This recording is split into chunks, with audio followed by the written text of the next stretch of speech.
Bull ಆಗ್ರೋದ scale baler ಮತ್ತು ಸ್ಕೇಲ್ಲೆಸ್ baler ನಡುವಿನ ವ್ಯತ್ಯಾಸಗಳನ್ನು ನೋಡೋಣ.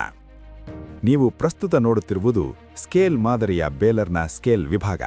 ಈ ಸ್ಕೇಲ್ ವಿಭಾಗದಲ್ಲಿ ಗಾಳಿಯಿಂದಾಗಿ ಹುರಿ ಮಾಡಿದ ಹುರಿಯು ತೂಗಾಡುತ್ತಲೇ ಇರುತ್ತದೆ.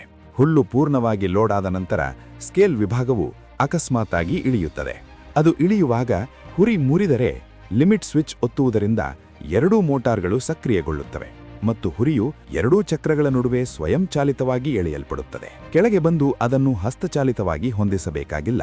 ಈ ವ್ಯವಸ್ಥೆಯ ಪ್ರಯೋಜನವೇನೆಂದರೆ ಗಾಳಿಯ ಪರಿಸ್ಥಿತಿಗಳಲ್ಲಿ ಹುರಿ ವಿಚಲನೆಯು ಗಂಟೆಗೆ 10 ಬಾರಿ ಸಂಭವಿಸಬಹುದು. ಪ್ರತಿ ಹೊಂದಾಣಿಕೆ 2 ನಿಮಿಷಗಳನ್ನು ತೆಗೆದುಕೊಳ್ಳುತ್ತದೆ. ಈ ಅಡೆತಡೆಗಳನ್ನು ತಪ್ಪಿಸುವುದರಿಂದ ನೀವು ಗಂಟೆಗೆ 10 ರಿಂದ 15 ಹೆಚ್ಚಿನ ಬೇಲುಗಳನ್ನು ಉತ್ಪಾದಿಸಬಹುದು. ಮುಖ್ಯವಾಗಿ ಅಪಘಾತಗಳು ಸಂಪೂರ್ಣವಾಗಿ ತಪ್ಪಿಸಲ್ಪಡುತ್ತವೆ. ನೀವು ಪ್ರಸ್ತುತ ನೋಡುತ್ತಿರುವುದು ಪಿಕಪ್ ಯೂನಿಟ್. ಇದರಲ್ಲಿ 5 ಪಿಕಪ್ ಟೈನ್ಗಳಿವೆ. ಈ ವಿನ್ಯಾಸದಿಂದಾಗಿ ಪ್ರಮಾಣ ಪರಿಗಣಿಸದೆ ಹುಲ್ಲು ಏಕರೂಪವಾಗಿ ನೀಡಲ್ಪಡುತ್ತದೆ.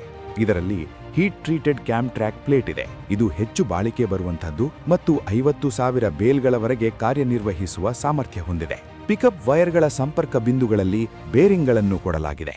ಇದು ಅವುಗಳ ಜೀವನಾವಧಿಯನ್ನು ಗಣನೀಯವಾಗಿ ಹೆಚ್ಚಿಸುತ್ತದೆ. ಈ ಬೇಲರ್ ವಿದ್ಯುನ್ಮಾನಗಳ ಸಂವೇದಕಗಳನ್ನು ಬಳಸುವುದಿಲ್ಲ.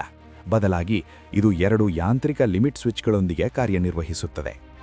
ಬೇಲ್ ಪೂರ್ಣವಾಗಿ ರೂಪುಗೊಂಡ ನಂತರ ಲಿಮಿಟ್ ಸ್ವಿಚ್ 1 ಆನ್ ಆಗುತ್ತದೆ.